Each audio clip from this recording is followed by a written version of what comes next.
આરાધના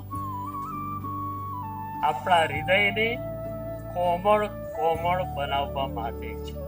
તમે જોઈને ચાલો, એક કીડી કે મકોડાને પણ સેજ પીડા ન થાય એવું હૃદય તમારું થઈ જાય.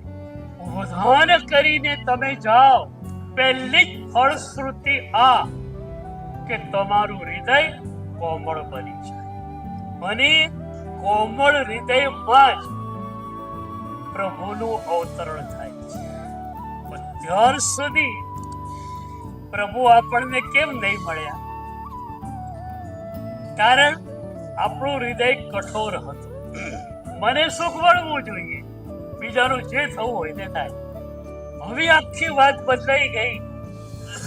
મને પીડા મળે તો ભરી પીડા મળે, પણ બીજાને તો